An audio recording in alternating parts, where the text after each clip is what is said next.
Hi, പുതിയൊരു വീഡിയോയിലേക്ക് സ്വാഗതം. ഈ വീഡിയോ ഹൈറിച്ചിനെ കുറിച്ച് തന്നെയാണ്. ചിലർക്കൊക്കെ വല്ല വിഷമമുണ്ട്. നീ എന്തിനാണ് ഹൈറിച്ചിനെ കുറിച്ച് മാത്രം പറയുന്നത്, വേറെ എന്തൊക്കെ തട്ടിപ്പുണ്ട്, നമ്മൾ മാത്രമാണോ കള്ളം ചെയ്യുന്നത് എന്നൊക്കെ പറഞ്ഞിട്ട് കരച്ചിലോട് കരച്ചിലാണ്.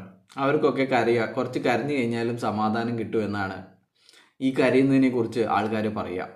കരയാൻ അനുവദിക്കൂ, കരഞ്ഞു കഴിഞ്ഞാൽ സമാധാനം കിട്ടും. ആ ഉള്ളിലെ ഹോർമോണുകളൊക്കെ ഒഴുകിപ്പോയി കഴിഞ്ഞാൽ കുറച്ച് ആശ്വാസം കിട്ടും എന്നൊക്കെയാണ് പറയുക. കരയുന്നവർ കരഞ്ഞുകൊണ്ടേയിരിക്കുക.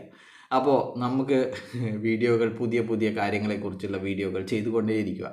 അപ്പോൾ റിപ്പീറ്റ് ആകുന്നുണ്ടെങ്കിൽ നിങ്ങൾ ശ്രദ്ധിക്കുക. ഇത് പറഞ്ഞത് തന്നെയാണ്, റിപ്പീറ്റാണ് ബ്രോ എന്ന് പറഞ്ഞാൽ മതി. അപ്പോൾ കുറേ കഥകൾ പറഞ്ഞു നോക്കി, ഏശുന്നില്ല. കുറേ ചോദ്യങ്ങൾ ഇല്ലാത്ത, തെറ്റിദ്ധരിപ്പിക്കുന്ന ചോദ്യങ്ങൾ ചോദിച്ചു നോക്കി, അതിനൊക്കെ കൃത്യമായിട്ട് മറുപടികൾ ലഭിക്കുന്നു. ഒരുപാട് ആൾക്കാരെ വെച്ചിട്ട് വീഡിയോ ചെയ്യിപ്പിച്ചു, ഏൽക്കുന്നില്ല. അതിനൊക്കെ ആൾക്കാർ കളിയാക്കുന്നു, നാണം കെട്ടു. ഇപ്പോൾ പുതുതായിട്ട് വന്നിരിക്കുന്ന ട്രെൻഡാണ് ഒരു രോമാഞ്ച പാട്ട്. അതൊക്കെ കേൾക്കുമ്പോഴല്ലേ രോമാഞ്ചം. ഇപ്പോഴാണത് ആ രോമെല്ലാം ഉറങ്ങിയത്. ഇത്ര വരെ ഇങ്ങനെ എണീച്ച് നിൽക്കുകയായിരുന്നു എല്ലാ രോമവും. അപ്പോൾ പാട്ട് ഇങ്ങനെയാണ്: ഭയപ്പെടില്ല നാം, പുത്തരിയല്ല കേസുകൾ, വഞ്ചന കുലത്തൊഴിലാക്കിയവർ നമ്മൾ, ജയിലിൽ കിടന്ന പാരമ്പര്യമുള്ളവർ നമ്മൾ, തട്ടിപ്പ് പലതും ചെയ്ത് ശീലിച്ചവർ നമ്മൾ. അപ്പോൾ അങ്ങനെയാണ് ആ ഒരു പാട്ട് വരുന്നത്. ഒരിക്കലും കൂടി പാടാം അല്ലേ? അപ്പോൾ ഭയപ്പെടില്ല നാം, പുത്തരിയല്ല കേസുകൾ, വഞ്ചന കുലത്തൊഴിലാക്കിയ നമ്മൾ, ജയിലിൽ കിടന്ന പാരമ്പര്യമുള്ളവർ നമ്മൾ, തട്ടിപ്പുകൾ പലതും ചെയ്ത് ശീലിച്ചവർ നമ്മൾ. അങ്ങനെ പറഞ്ഞിട്ടുള്ള ആ ഒരു വരികളാണ്. ഇപ്പം കുറച്ച് രോമം വരുന്നില്ല. അപ്പോൾ നേരത്തെയൊക്കെ ഇത് കേൾക്കുമ്പോഴൊക്കെ രോമാഞ്ചം വന്നിട്ടുണ്ടായിരുന്നു.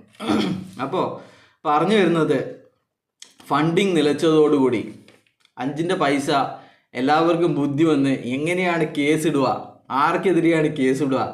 ലീഡർമാരാണെങ്കിൽ കാല് പിടിക്കുന്നു, നീ എനിക്കെതിരെ ഒന്നും കേസിടല്ലേ, നമുക്ക് ശ്രീനയ്ക്കെതിരെയും പ്രതാപിനെതിരെയും കേസിട്ടോ, നമ്മളും നിന്നെ പോലെ തന്നെയാണ്, ഗതിയില്ലാത്തവരാണ്, എന്നെയും പറ്റിച്ചതാണ്, അതുകൊണ്ട് നീ എൻ്റെ പേരൊന്നും കേസ് കെടുത്തരുത് എന്നൊക്കെ പറഞ്ഞിട്ടുള്ള അതാണ്.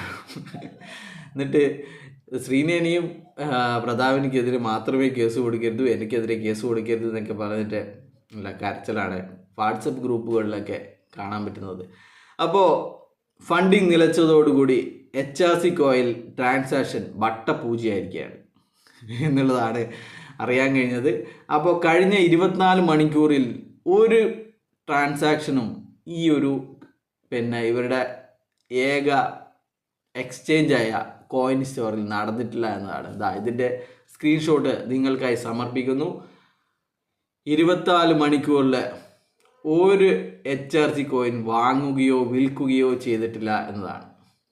10 ലക്ഷം ഡോളറൊക്കെ അങ്ങോട്ടും ഇങ്ങോട്ടും ചെയ്തിരിക്കുന്ന സംഭവമാണ്.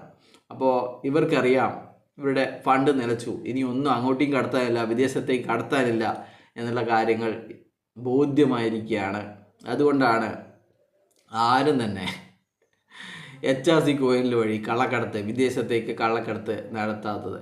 അപ്പോൾ എന്തായാലും HRC കോയിൻ്റെ തട്ടിപ്പൊക്കെ അന്വേഷണ പരിധിയിൽ വരുന്നതാണ്.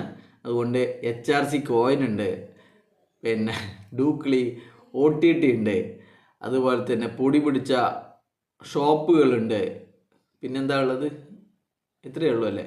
ഇതൊക്കെ പറഞ്ഞിട്ട് നാണമുണ്ടോ? ഇതൊക്കെ പറഞ്ഞിട്ട് ആൾക്കാരെടുക്കുന്ന പൈസ വിരിച്ചിട്ട് അതിൻ്റെ വിഹിതം വീതിച്ചു കൊടുത്തിട്ട് അവരെ വഞ്ചിക്കാൻ വേണ്ടിയിട്ട് ഇതിലൊക്കെ ജോയിൻ ചെയ്തവരൊക്കെ സമൂഹത്തിൽ കുറച്ചൊക്കെ മാന്യതയുള്ള, അല്ലെ മറ്റുള്ളവരാൽ ബഹുമാനിക്കുന്ന ഒരുപാട് ആൾക്കാരുണ്ട്.